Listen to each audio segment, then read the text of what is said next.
तो स्टूडेंट्स आज हम करेंगे एम्ब्रॉयडरीज और इस पे जैसा आपको दिख रहा है डिफरेंट डिफरेंट स्टिचेस है। तो पहले मैंने पेंसिल से इस पे लिख दिया है कौन सा एम्ब्रॉयडरीज हम करेंगे और लाइन भी ड्रॉ कर दिया है जिसके ऊपर मुझे एम्ब्रॉयडरी करनी है। और उसके लिए आप मैंने सबसे पहले जो है कॉटन एम्ब्रॉयडरी थ्रेड यूज़ मैं कर रही हूँ और नीडल मैंने पतली वाली ली है। तो सबसे पहले जैसा आपको दिख रहा है चेन स्टिच मैंने सामने लिखा है तो मैं चेन स्टिच कर रही हूँ। तो बहुत ही आराम से मैं इसमें बताऊँगी। तो मैंने जैसे धागा निकाल दिया तो मैं उसी पॉइंट से उस नीडल को अंदर को डाल रही हूँ। ये थोड़ा-सा अनकम्फर्टेबल लग रहा है क्योंकि मैंने ये जो रिंग है थोड़ा-सा टाइट कर दिया है और ऊपर से सामने कैमरा भी है तो थोड़ा-सा ना मुझे दिक्कत आ रही है। तो थोड़ा-सा अभी मैं दिखाती हूँ आपको। इस तरह से आपने कवर करना है। ये जैसा आपको दिख रहा है देखो। और रिंग को आपको आपने जैसे रखना है वैसे आप रखें जैसे आपको कंफर्टेबल लगता है। ये मेरी एक चेन बन चुकी है। चेन स्टिच इस तरह से होगा। आप उस तरफ से भी कर सकते इस तरफ से भी आप कर सकते हो। और ये एक चेन बन गया है। और फिर हम दूसरा चेन बनाएंगे इस पे। इसी पॉइंट पे आपने नीडल को इन करना है। देन उसके बाद आपने नीडल को ऊपर निकालना है और थ्रेड को आपने लेफ्ट साइड टर्न कर दें। अगर आप स्टार्टिंग से ही लेफ्ट की तरफ टर्न करने तो उसको लेफ्ट की तरफ टर्न कर दो। अगर आप राइट की तरफ टर्न करें तो राइट की तरफ टर्न कर दो। दूसरा चेन हमारा बन चुका है। फिर इसके बाद आपने उसी पॉइंट पे इस तरह से जैसे आपको वीडियो में दिख रहा है इस तरह से आपने नीडल को इन करना है। वहीं से नीडल को थोड़े से दूरी पर आपने उसको फिर लेफ्ट की तरफ उसको घुमाना है थ्रेड को। और इसको इस तरह से करना। और कभी आपके थ्रेड में इस तरह से आपके नोड्स पड़ जाते हैं तो उसको आराम से झटका ना नहीं, खींचना नहीं, तोड़ना नहीं है। आराम से उसको खोल के आपने इस तरह से आपने ड्रॉ करना है। तो ये तीसरा चेन हमारा बन चुका है। फिर चौथा चेन भी हम ऐसे बनाते जाएंगे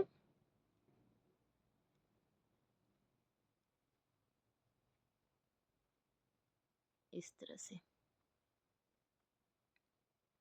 अगर आप लेफ्ट की तरफ टर्न कर तो लेफ्ट की तरफ करिए और अगर राइट की तरफ करें तो आप राइट की तरफ इसको टर्न करिए। तो इस तरह से आपको करते जाना है। तो बहुत ही सिंपल है चेन स्टिच। और एम्ब्रॉयडरी का जो है सबसे जो मैं बोलूँ एम्ब्रॉयडरी में तो सबसे बहुत ही इजी है चेन। और इसको बनाना भी बहुत इजी है। तो आपको जैसे बेटर लगता है ये तो मैं अपनी लाइन में आपको बता रही हूँ। और अगर आप इसको रुमाल पे बनाते हो तो आप कुछ भी डिज़ाइन क्रिएट कर सकते हैं। चाहे वो फ्लावर्स है, चाहे वो एनिमल्स है, चाहे बर्ड्स है, चाहे आपने कुछ दूसरे टाइप की डिज़ाइन क्रिएट किया तो आप उसमें कहीं पे भी आप चेन स्टिच यूज़ कर सकते हो। और प्लस आउटलाइन के लिए भी आप चेन स्टिच बहुत यूज़ कर सकते हो। तो इस तरह से आप देखते रहिए आगे बहुत सिंपल है।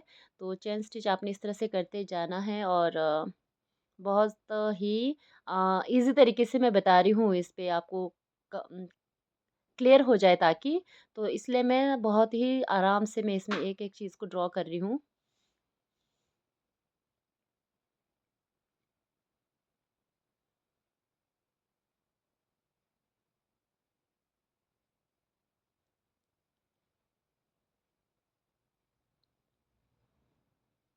तो इस तरह से आपने करते जाना है। तो इसको मैंने थोड़ा-सा स्पीड में कर दिया। कहीं पे आपके नोट्स पड़ जाते हैं तो उसको आराम से आपने खोलना है उसको। तो इस तरह से आप चेन स्टिच करते जाओगे। इसके बाद वो बहुत ही ईज़ी है।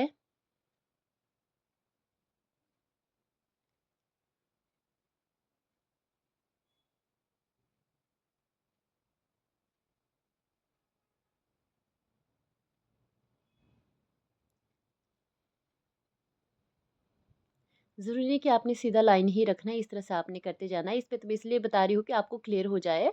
तो आपके ऊपर डिपेंड है आपने कौन-सा स्टिच क बनाना है।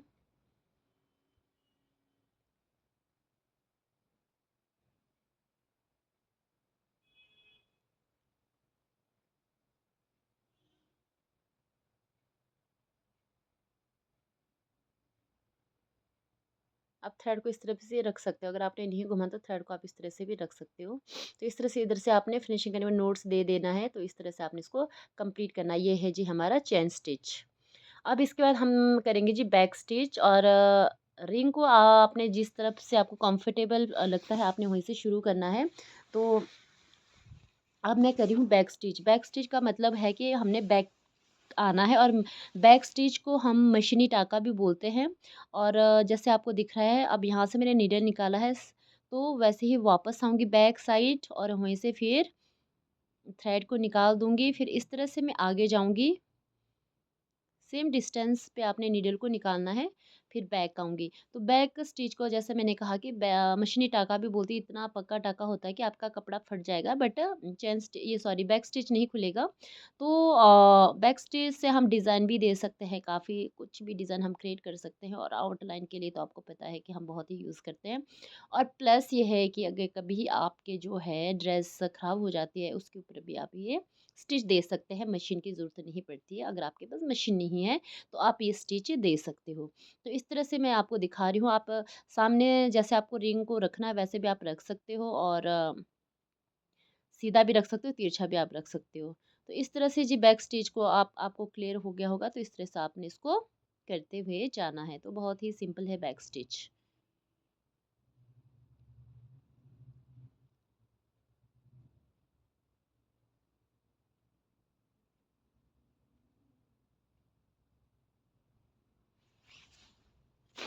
देखने से आपको ईज़ी लगेगा, पर खुद करना है एक बार ट्राई। एक बार आपको अगर फैब्रिक के ऊपर करना आ गया तो बहुत ही ईज़ी है, और जब तक आप नहीं करोगे तब तक आपको नहीं आएगा। देखने से तो लगे कि आ रहा है, बट नहीं आएगा, बट एक बार आपको प्रैक्टिस करना ही पड़ेगा। और आपको पता है प्रैक्टिस मेक्स मैन परफेक्ट। अगर आप बार-बार इस चीज़ को प्रैक्टिस करोगे तो परफेक्शन के साथ आप कुछ भी डिज़ाइन क्रिएट कर सकते हो।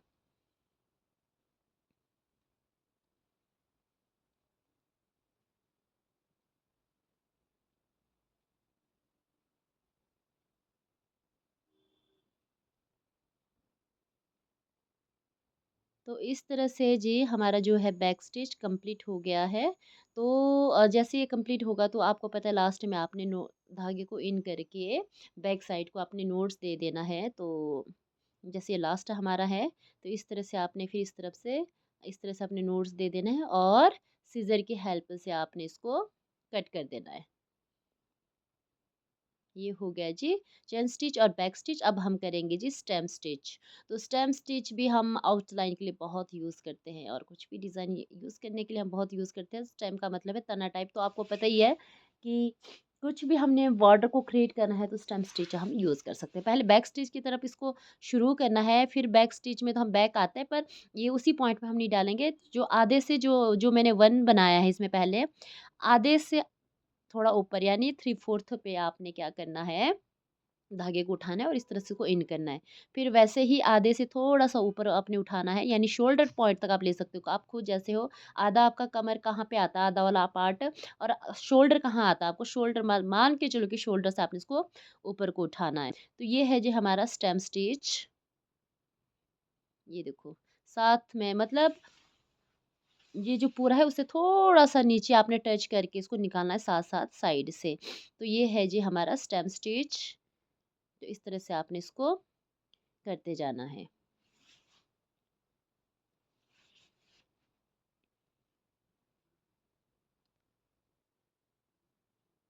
इस तरह से आपने पूरा कुछ भी डिज़ाइन क्रिएट करो, आपके ऊपर डिपेंड है। मैं तो सिंपल वे में बता रही हूँ कि आपने करना कैसा है। तो आपके ऊपर डिपेंड है आपका दिमाग कैसे घूमता है, ख़ासकर इन स्किल्स में आप लोगों का दिमाग कितना काम करता है, आप कितना अपने दिमाग को घुमाते हो। और ये कि पता होना चाहिए कि स्टेम स्टिच हम कैसे करते हैं, तो मैं आपको बता रही हूँ।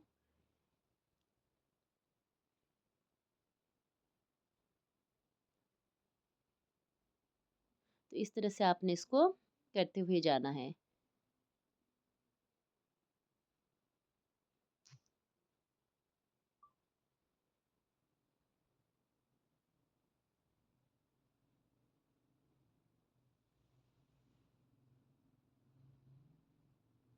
बहुत ही आराम से मैं बता रही हूँ इस पे।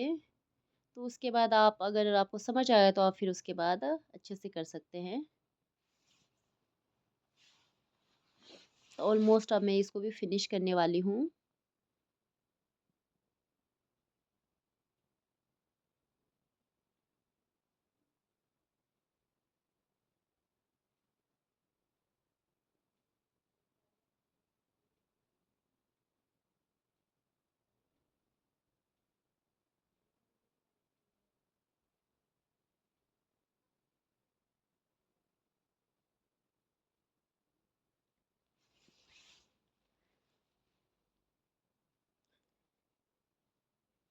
तो इस तरह से आपने इसको कंप्लीट करना है और लास्ट में आपको पता है जब ये ख़त्म हो जाए तो नोड्स डाल देना है बैक साइड से।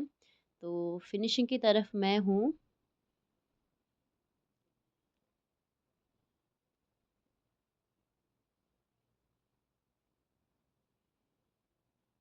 ये देखो जी कंप्लीट। ये हो गया जी हमारा स्टेम स्टिच। तो इस तरह से आइए हमारा कंप्लीट हो गया है और बैक साइड को फिर इसमें भी नोड्स आपने डाल देना है और सीज़र की हेल्प से इसको कट कर दो। ये हो गए जी हमारे 3 स्टिचेस, है ना? चेन स्टिच हो गया, बैक स्टिच हो गया और स्टेम स्टिच। तो आगे है जी हमारा फेदर स्टिच। फेदर का मतलब होता है जी पंख, है ना?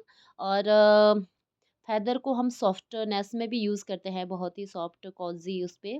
तो जैसे पंख सॉफ्ट होते वैसे ही मतलब इसको जोड़ा गया है जो ये स्टिच है, क्योंकि हमने फेदर स्टिच में ही आपने इसको स्टिच को देना है। अगर आपके पास धागा ख़त्म हो जाता है ये एम्ब्रॉयडरी वाले, तो आप इस तरह से इसको अलग कर सकते हो।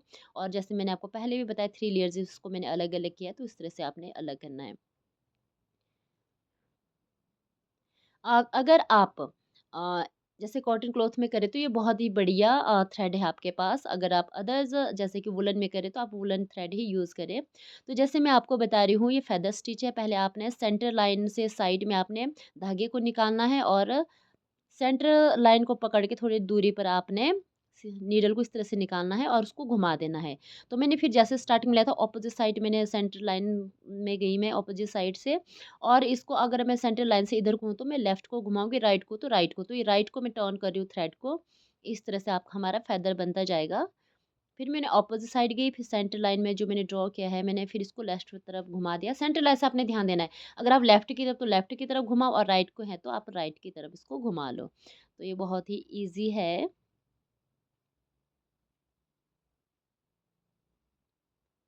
इस तरह से आपने एम्ब्रॉयडरीज़ को करते हुए जाना है।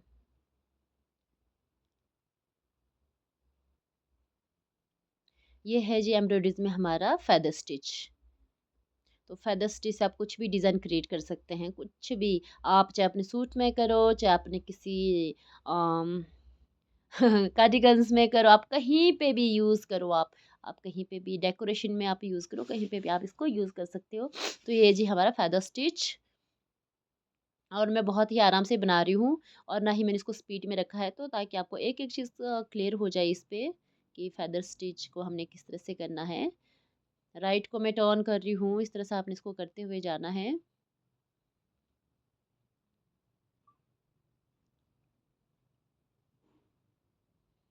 लेफ्ट को तो लेफ्ट की तरह आपने इसको टर्न करते जाना है। तो ये हमारा बन रहा है जी फेदर स्टिच।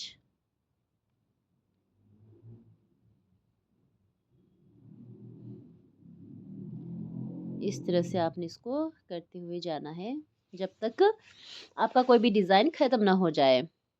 हाँ, धागा ख़त्म हो सकता है, आप उसमें ऐड कर लेना, फिनिशिंग प्रॉपर देना होता है, फिर जहाँ पे आपने ख़त्म किया है, उसी पॉइंट से आपने दोबारा इसको उठाना होता है।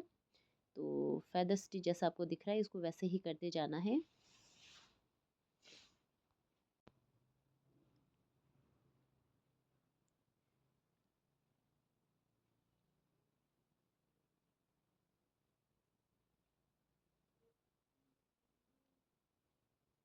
यहाँ पे थोड़ा-सा ये नज़दीक हो गया है, इसको मैं निकाल दूँगी।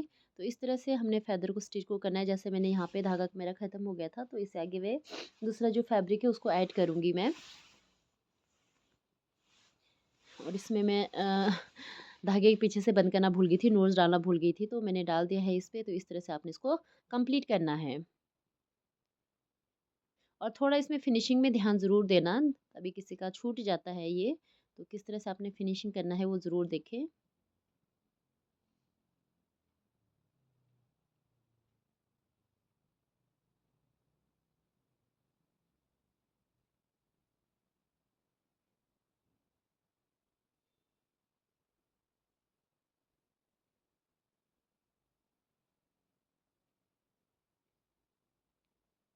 तो इस तरह से जैसे हमने इसको कंप्लीट किया है, तो उसको इस तरह से आपने फिनिशिंग की तरफ देना है, जहाँ तक आपने देना है फेदर स्टिच के लिए। और इसकी जो फिनिशिंग है वो बाहर की तरफ करना है, ताकि ये हमारा पक्का हो जाए। उसके बाद आपने इसमें नोट्स डाल देना है। तो ये हो गया जी हमारा फेदर स्टिच। तो 4 स्टिचेज़ आपको सामने दिख रहा है, ठीक है? Chain stitch, back stitch, stem stitch और फेदर स्टिच। देन काउचिंग स्टिच, इसको मैं बाद में बताती हूँ थोड़ी लास्ट में। इससे पहले हम करते हैं बटन होल स्टिच, क्योंकि काउचिंग स्टिच में हम 2 फैब्रिक यूज़ करेंगे, तो इसलिए उसको मैं लास्ट में बताऊँगी। तो बटन होल स्टिच आपको पता है कहाँ-कहाँ हम करते हैं, बटन होल के लिए भी करते हैं। ज़रूरी नहीं कि हम बटन होल स्टिच सिर्फ हम बटन्स के लिए यूज़ करते हैं, होल के लिए, बट हम इसमें डिज़ाइन भी क्रिएट कर सकते हैं। आप कुछ भी डिज़ाइन क्रिएट करते हो उसमें भी हम बटन होल स्टिच कर सकते हैं। तो सबसे पहले आपने जैसे नीडल को निकाल दिया थ्रेड, और इसको इस तरह से डालने के बाद आपने राइट साइड आपने टर्न कर दिया। तो मैं राइट साइड को जा रही हूँ, तो राइट साइड को ही आपने इसको घुमाते रहना है। और अपोज़िट साइड भी आप आ सकते हो, ज़रूरी नहीं कि मैं जिस तरफ से मैं कर रही हूँ आपने उस तरफ से करना है, दूसरी तरफ से भी आप कर सकते हो। ये इस तरह से आपने इसको टर्न करते जाना है, बहुत ही सिंपल है, यहाँ से भी आप कर सकते हैं। अगर इधर से करें तो इधर को घुमाना है। अब मैं राइट्स को हूँ तो सॉरी लेफ्ट की तरफ जा रही हूँ तो मैं राइट को घुमाऊँगी, ठीक है? इस तरह से मैं राइट की तरफ जा रही हूँ ना, लेफ्ट से राइट जा रही हूँ, तो राइट की तरफ आपने थ्रेड को इस तरह से घुमाना है।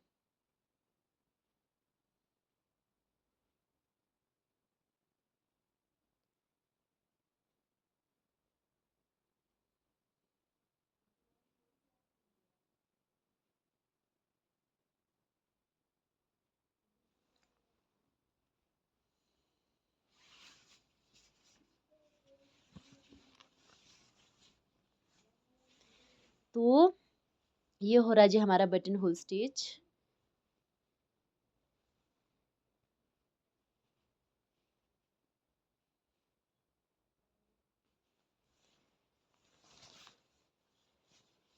तो स्टूडेंट्स इसमें बहुत ही आराम से मैं बना रही हूँ, तो आपने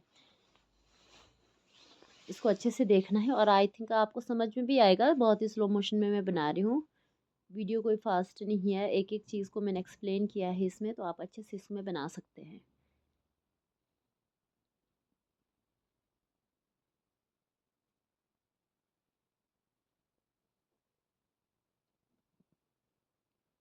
जैसे मेरा थोड़ा स्लांट में जा रहा है, आप सीधे में भी दे सकते हो, स्लांट स्टाइल में भी आपका जा सकता है बटन होल स्टिच, और आपका स्ट्रेट उसमें भी जा सकता है। जैसे थोड़ा स्लांट में जा रहा है तो आप सीधा भी आप इस तरह से कर सकते हो, जैसे आपको दिख रहा है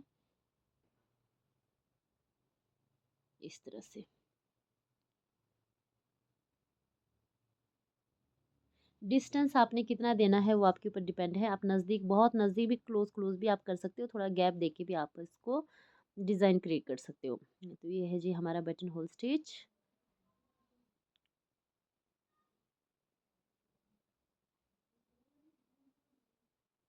तो इस तरह से आपने इसको करते जाना है। अब मैं स्ट्रेट उस पे ले रही हूँ। आप स्लांट में भी ले सकते हो, स्लांट मतलब तिरछा करके भी आप इसको थोड़ा-सा डिज़ाइन को क्रिएट कर सकते हो। अभी मैं स्ट्रेट में ले रही हूँ, तो स्ट्रेट पे भी आप कर सकते हो।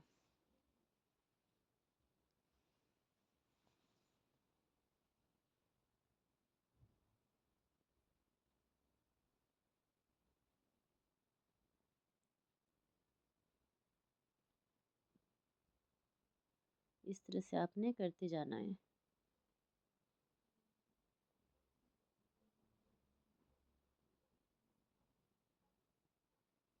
अब मेरा धागा जैसे कि आपको दिख रहा है ख़त्म होने वाला है, तो आपको थोड़ा-सा ध्यान देना है फिनिशिंग कैसे करनी है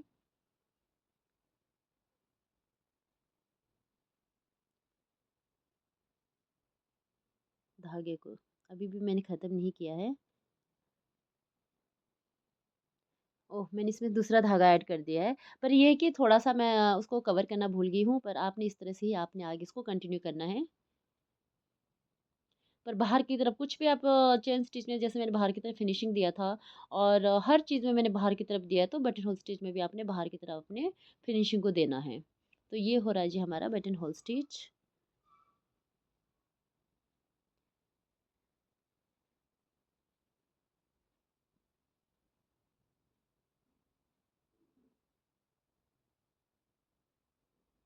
तो इस तरह से अपना अपने बटन होल स्टिच को कंप्लीट करना है। इस तरह से बाहर से फिनिशिंग देने के बाद मैंने इसमें नोट्स दे दिया है। देन सीज़र की हेल्प से इसको मैंने कंप्लीट कर दिया। जैसे आपको दिख रहा है जी, ये मेरे कितने स्टिचेस कंप्लीट हो गए हमारे जी। चेन स्टिच हो गया, बैक स्टिच हो गया, स्टेम स्टिच हो गया, फेदर 4 और 5 स्टिच कंप्लीट। अब हम करेंगे जी ये काउचिंग स्टिच में ज़रूरी नहीं कि आपने सेम थ्रेड यूज़ करना है, आप डिफरेंट थ्रेड भी यूज़ कर सकते हैं, पर थ्रेड को यूज़ करने से पहले ये कलर कॉम्बिनेशन ज़रूर देख लेना। यहाँ पे मैंने इतना मैच में नहीं किया है कलर कॉम्बिनेशन, तो जैसे मैंने एक थ्रेड को निकाल दिया और यहाँ से मैंने नीडल निकाल दिया है, तो मैं ग्रीन थ्रेड इस पे ले रही हूँ और ताकि आपको थोड़ा क्लियर से दिखे। और इस पे ज़रूरी नहीं कि आपने 3 लेयर्स लेना है, अगर आपके पास ये पूरा 6 लेयर वाला है, तो आप पूरा इसको 6 लेयर को भी आप इसको इस थ्रेड को आप यूज़ कर सकते हो। तो इस तरह से मैंने इसमें नोट्स डाल दिए हैं ताकि ये निकले। फिर उसी पॉइंट पे मैं देखो मैंने पहले जो है पर्पल कलर थ्रेड को निकाल दिया है इस तरह से, और इसके साथ ही आपने दूसरा थ्रेड को निकालना है। आप अगर वुलन वाले उस पे कार्डिगन्स या किसी अपनी कुर्तीज़ पे कर रहे हैं तो उसके लिए मोटा थ्रेड ही आपने दिमाग में रखना है। तो ये जो है काउचिंग स्टिच है, तो इसको मैं गैप में लूँगी और कलर कॉम्बिनेशन का ज़रूर ध्यान रखिए आप लोग। तो ये जो सेंटर में मैंने जो धागा को ऐसे छोड़ा है, ये हमारी पाइपिंग में हेल्प करेगी, और जो आपके पास जो ये दूसरा मैंने ग्रीन थ्रेड लिया है, ये हमारे आउटलाइन के लुक को मेंशन करेगा और डिज़ाइन इससे ही जाएगी। और जैसे मैं आपको दिख रहा है कि जो ये है मैं जो बना रही हूँ काउचिंग स्टिच, इसमें मैं सीधा-सीधा ले रही हूँ। अगर आपने कुछ डिज़ाइन क्रिएट किया है तो उस थ्रेड को वहाँ-वहाँ घुमाओ जहाँ आपने डिज़ाइन क्रिएट किया है, ऊपर से इस तरह से आपने इसकी जो पाइपिंग है ये नी कवरिंग को इस तरह से आपने करना है। तो बहुत ही सिंपल है, तो थोड़ा गैप दे के मैं इसको बना रही हूँ, तो आप इस तरह से भी बना सकते हैं। अगर जितना मोटा थ्रेड होगा वो इतना ग्रेसफुल लगेगा। हाँ, अगर आप पतले फैब्रिक वाले उस पे डिज़ाइन कर रहे हो तो उसके लिए तो सेम थ्रेड पतला ही यूज़ करना, पर मोटे के ऊपर तो मोटा ही यूज़ होगा। तो इस तरह से आपने फेदर बार-बार दिमाग में काउचिंग स्टिच को करना है। देखो आपको दिख रहा है, तो इस तरह से आपने इसको कवर करते जाना है।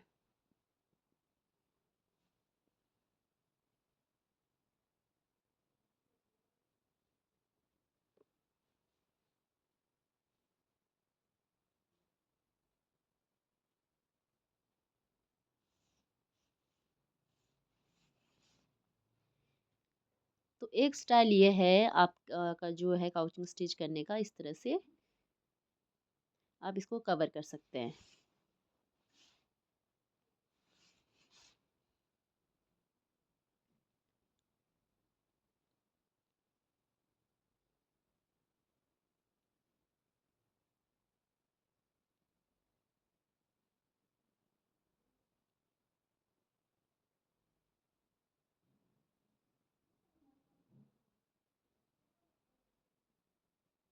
ये धागा फँस गया है थोड़ा-सा, आपने ध्यान भी देना है, कहीं पे ये धागा डबल कभी क्रॉस हो जाता है तो ऊपर को निकल आता है, तो ये आपने थोड़ा-सा ध्यान देना है।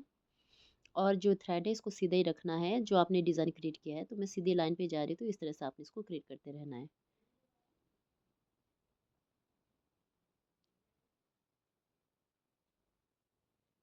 और जिसको समझ नहीं आएगा उसको भी इसमें समझ में आ जाएगा। तो बारीकी से मैं इसमें बता रही हूँ जैसा आपको दिख रहा है।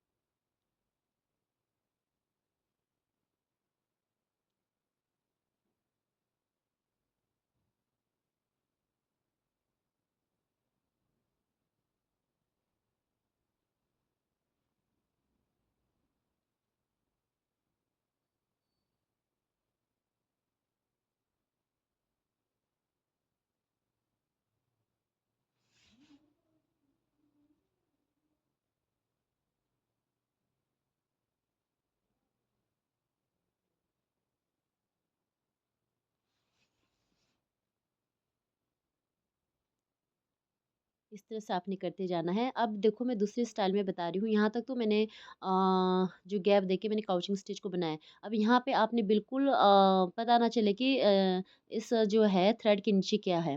बिल्कुल एक ना पाइपिंग बन जाती है इसकी, तो पूरा कवर करना, वो दिखेगा नहीं। दूसरे में तो दिख रहा है ना गैप दिया है तो पता है कि इसके नीचे कौन से आपने पाइपिंग दी है, ठीक है? तो यहाँ से आपने बिल्कुल प्रॉपर नज़दीक-नज़दीक लेके जो लेयर है थ्रेड का उसको पूरा कवर करना है नज़दीक-नज़दीक में। इस तरह से आप इसको करते जाएँगे।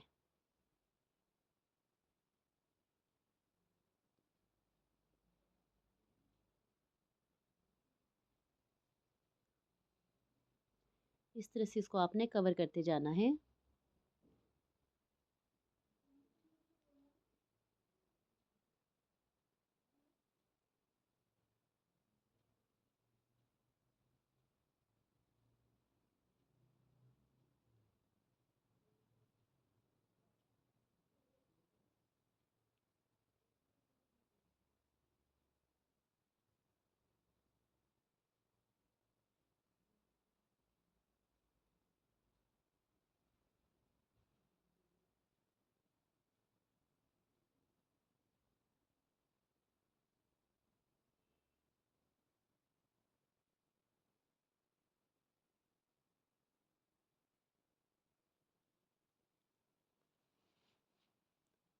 तो इस तरह से आपने इसको करते जाना है।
तो इस तरह से ये लास्ट है, आप यहाँ पे थ्रेड को नीडल की हेल्प से अंदर को भी कर सकते हैं जो पर्पल थ्रेड है, और उसको कट करके भी इस तरह से आप उसको कवर कर सकते हो। वो आपके ऊपर डिपेंड है, आपने उसको कट करना है या फिर नीडल की हेल्प से उसको अंदर की तरफ लेना है उल्टे साइड को। तो ये आपके ऊपर डिपेंड है। इस तरह से जी हमारा जी है जो है काउचिंग स्टिच वो कंप्लीट हो चुका है। ये देखिए। तो इस तरह से इसके बाद नोट्स देने के बाद 2 तरीके से मैंने आपको बता दिया है काउचिंग स्टिच आपने किस तरह से देना है।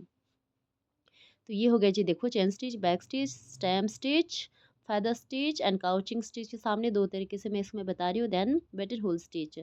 तो बटन होल स्टिच ये जी हमारा हो गया। बटन होल आपको पता है होल में करते हैं, पर इसमें मैं होल नहीं करूँगी, और थोड़ा-सा मैं आपको बताती हूँ कि बटन होल स्टिच हमने कैसे करना है।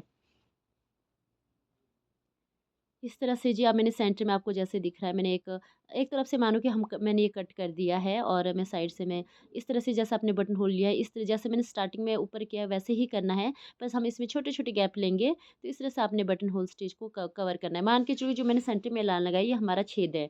तो छेद में ये हमारा छेद मान के चलो, आप छेद भी कर सकते हो और होल बना सकते हो। बट मैंने कोई होल नहीं बनाया है, होल के लिए मैंने एक लाइन ड्रॉ किया है। तो चारों तरफ से मैं इसमें कवर करूँगी, आप देखते रहो।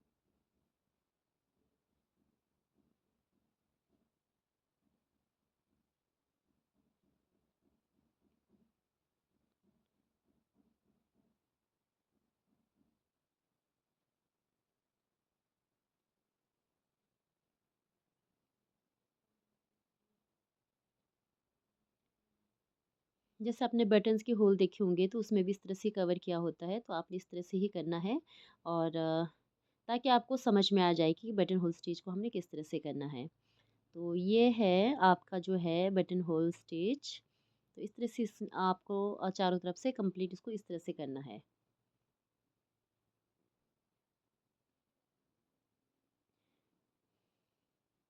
तो इसको इस तरह से कंप्लीट करने के बाद ये हो गया जी हमारे एक तरफ से जितने भी हमने 6 एम्ब्रॉयडरी जो हमने की है ये इस पे हमने कवर कर दिया है। तो आई होप आपको समझ आ गया होगा।